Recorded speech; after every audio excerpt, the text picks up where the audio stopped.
invite Mr. Barrymore Felicia, Permanent Secretary in the Ministry of Agriculture, Fisheries, Food Security, and Rural Development, to deliver the welcome remarks.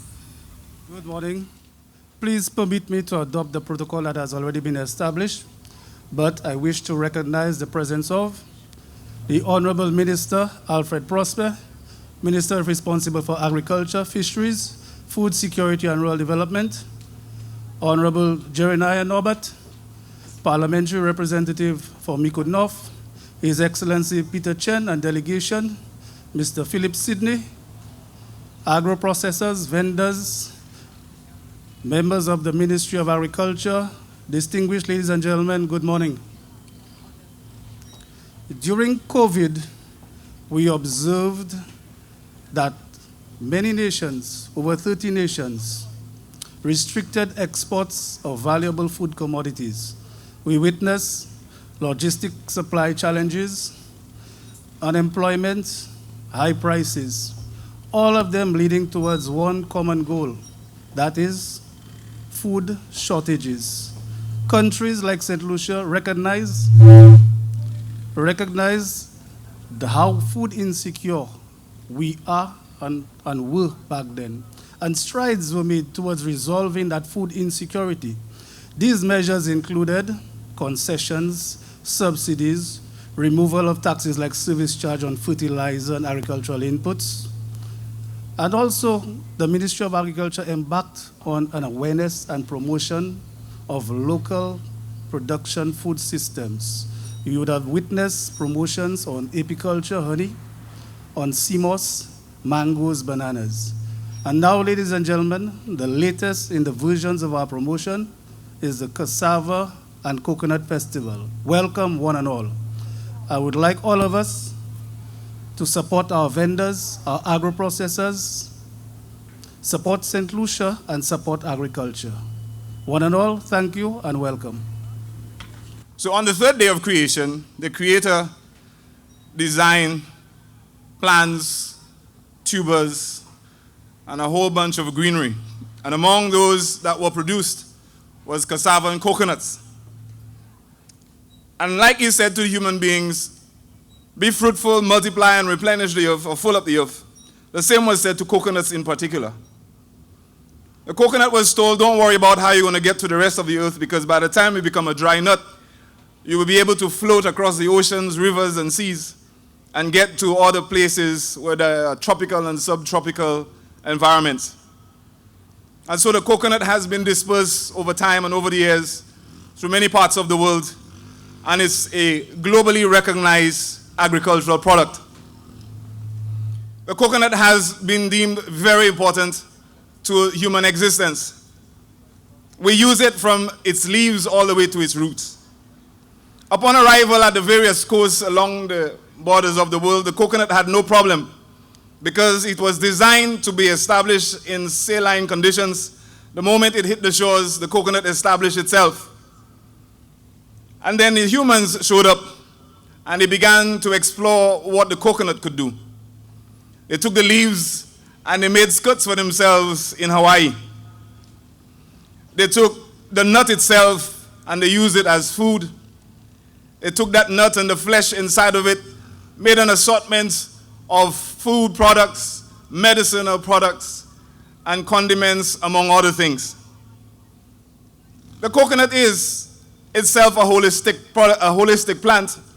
If any of you have visited these estates in Soufrière, where we dried copra back in the days, the coconut itself provided energy for the copra kilns when we were drying the nut to produce copra. And from that copra, we produce oils and an assortment of products, including soaps and detergents. But along with that, we also produce animal feed. As if that was not enough, humans have also used the coconut stems as energy. They've used it to design homes, to build homes, and a number of other things.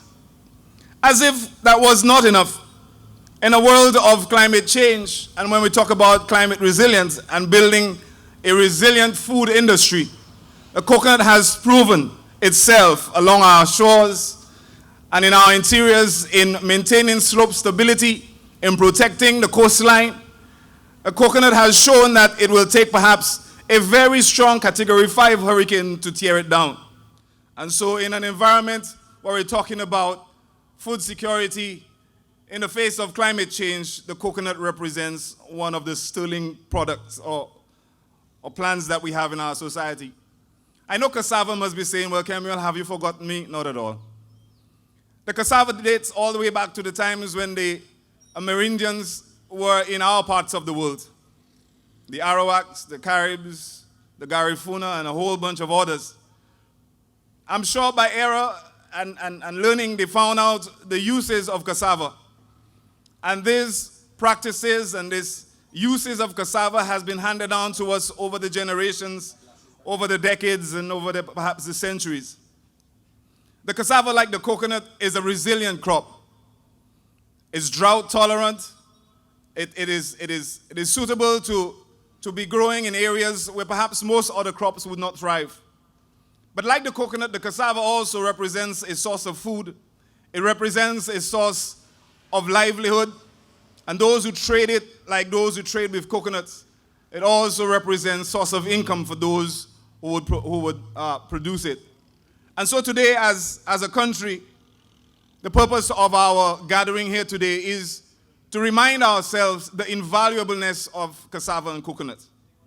If you grew up in a rural community like I did, it was hard growing the cassava and having to process it after it was harvested using manual methods of grating and drying and preparing and so on. The Ministry of Agriculture over the years, and of course the government of St. Lucia, has made significant investments both in the development of coconuts and cassava. But very importantly, in cassava, we've introduced machinery to reduce the mundane process of grating and processing and so on. But we've also lent huge support to agro-processing. And today, as you go through the booths, we'd like for you to take a moment and perhaps have conversations with those men and women that you see in those booths. Some of them have been very creative in developing an assortment of products that rivals anything on the international scene. And as you go through, take time to appreciate the efforts, take time to appreciate, respect, and support the intellectual property that has gone into the development of these products. But beyond all of that, as you go through your daily lives, remember these products are available, and you be an advocate and a promoter of these.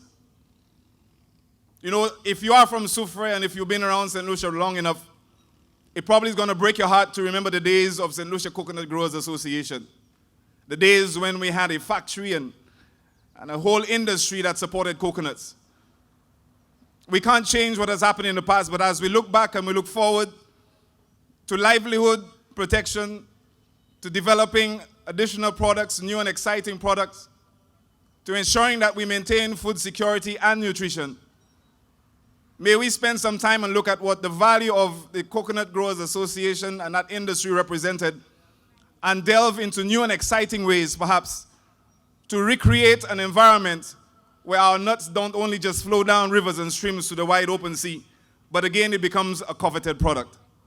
And so today, ladies and gentlemen, the Ministry of Agriculture is proud to have you here, and is proud to have all of the agro-processors and other industry partners, as well as international agencies supporting us in ensuring that these crops that have been with us from times memorial remain an integral part of our production systems, our food security, livelihoods, and also nutrition security.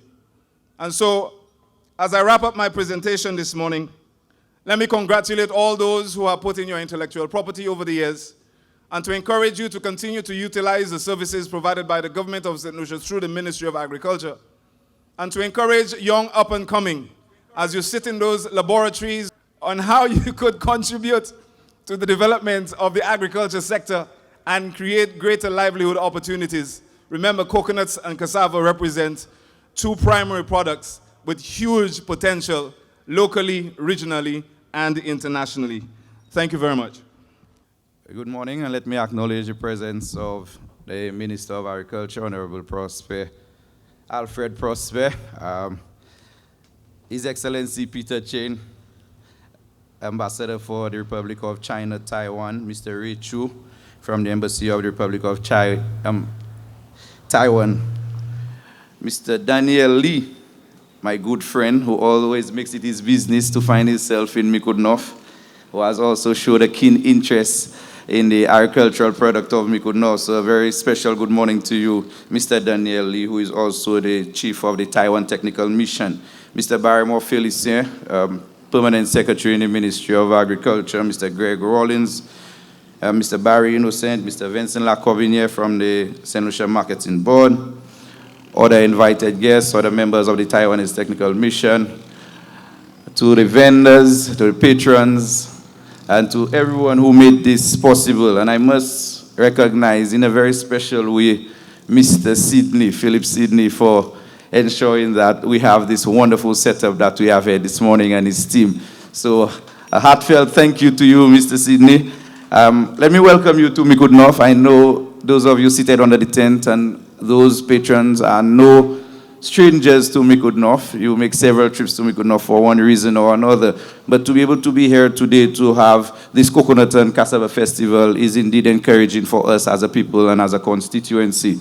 I heard the mistress of ceremonies in the introduction said that Micoud has always been an agricultural belt, and it's always an opportune time to remind persons of what Micoud used to be before we got into the situation where tourism took over the industry and became the economic driver. Micoud used to be one of the biggest contributors to the national GDP of St. Lucia because of the banana belt at the time, and even in coconut production, we're no strangers to coconut production. I remember as a child growing up seeing several truckloads. I even had myself involved at times in breaking coconuts and putting it out to dry in the sun and then ensuring that you fill your bag to send down to Soufre. We remember the blue soap that was made from the residual stuff from the coconut factory. So to be able to be here today too, where we can revitalize that industry. Efforts are being made to revitalize the coconut and cassava industry, especially in a time when we look at what food security means to us. COVID has really exposed our fragility and the fragility of tourism, and to be able to bring back the coconut and cassava. And as we said, they're very resilient crops, especially when you look at other crops. Coconut and cassava, hurricanes would pass, and you can harvest the day after the hurricane. So it's not really one that is affected by the weather conditions. So I'm very happy that you have chosen Micoud as the destination to hold this festival. I guarantee you that as the day goes by, we will see a heavy influx of people. We've seen this activity has generated a lot of interest. Quite a few people have expressed interest in coming in, and it means a lot to us, even as a government, to know that so many people have shown interest in seeing what can be done, how can we rejuvenate this industry, the coconut and cassava industry. So I'm very happy that you have chosen Micoud as the destination. And it's nice to see that we're not just going to stay, as I said, we move away from the time when we used to, somebody would have to stand behind a grater with the V shape at the top, and you have these two cassavas in your hand, and you grate and you grate. And this used to be a very physical and very daunting task. And right now we have graters. We see the mechanization being introduced into the industry, making it a lot easier, making it a lot more efficient and effective for those persons involved in the industry. We no longer have to settle for these big graters that once upon a time that you had to use. And we're happy to see. Right now, you're able to see a lot more products happen, a lot more products coming from coconuts, because I remember growing up, I come from a community, Lapwet, and those of you who know Lapwet would know that there is something referred to as a platin, or you call it a Karen. And quite a few areas in the community, persons have this platin where they would go into the production of farine and cassava. And it was, as much as we enjoyed farine and cassava, it was a very tedious task to produce. And when you look at the returns on it, I mean, you ask, it was just that a passion. People really enjoyed what they did, and they did it for that. If you had to look at the returns you got on it. But right now, you can now grate what you used to grate in an hour, you can grate it in maybe 5 to 10 minutes. So it really makes production a lot easier and makes it even the whole industry a lot more valuable for the persons involved in it. So with this said, I want to say once again, welcome to Micoud North, and I want to thank the Ministry of Agriculture for choosing Micoud North to host this farine and cassava and coconut festival. Thank you for making Micoud North your destination of choice, and we look forward to hosting you and to giving you the best experience that you can. Thank you very much. A pleasant good morning to you. Coconut and cassava are two plant species that have been traditionally grown and utilized in food preparation. With the advent of globalization, we have seen the lure away from traditional diets to international cuisine, which often are not healthier alternatives. The purpose of this festival today is to refocus attention towards locally grown produce and illustrate the many innovative ways in which they can be utilized. The hope is that this creates a wave of permanent shift towards the preference of local produce as the primary buying choice. World Coconut Day is celebrated on September 2nd every year, only a few days from now, so it is fitting to note the economic value of coconuts from fresh water, which in 2022 was estimated to be over $4 million. There are just over 1,600 farmers engaged in the coconut industry, receiving livelihoods from fresh grated coconut, dry coconuts, coconut flour, and confectionery that can be produced from coconuts. Cassava has had a long history of being used as a staple and for bread and baking, cassava mash, pones, and in confectionery as well. The ministry has completed some significant work with FAO on cassava value chains and also was successful in increasing the shelf life of cassava by 10 days by waxing the cassava. The ministry has also published and printed some cassava recipe books which assisted with the promotion of the tuber. This Coconut and Cassava Festival comes on the heel of previous festivals such as Mango, Bananas, and Simos, which all aim to create awareness and build loyalty for St. Lucian products. It is our aim to strengthen local markets, build local capacity, and enhance livelihoods by utilizing local produce. I wish to encourage everyone to patronize our vendors today. Buy local, eat locally produced products, use local products, and make better, healthy, and patriotic choices. This morning, I want to say as Minister for Agriculture, I'm very happy to be in Micoud to attend this Coconut and Cassava Festival. I have always said that the agro-processing subsector is very critical in terms of meeting our food security needs. We just met 2 days ago with the agro-processors at Union to get an understanding of the issues and challenges and how we can work as a ministry, as a government, to assist them in earning better income from their work. We heard the highlights of many of the challenges, and those challenges are cause for concern, and the Ministry of Agriculture is working towards assisting those processors in meeting their objectives and to deal with the challenges that they face. Those challenges such as labeling and food safety standards that they all have to meet in order for us to ensure that we can tap into the external markets. I was very amazed by the figures I saw in terms of the importation of agro-processed products that are made from fruits that are grown currently in St. Lucia. I think it is important for us to take some urgent action to utilize more of the fruits and vegetables and other produce that we grow here to convert it into agro-processed foods. I want to take time to thank the Taiwanese Ambassador, His Excellency Peter Chen, for the tremendous financial assistance that we've been getting as a ministry. It augurs well for the agricultural sector, and I do believe that effort, if continued, would help us achieve a lot of our challenges that we currently face in terms of food security. I look forward to participating, to visiting the booths in the next few minutes, and I hope to see some really nice, good quality products from coconut and cassava. And I am sure it will indicate to the ministry as to our direction in terms of pushing the production or increasing the production of coconut and cassava.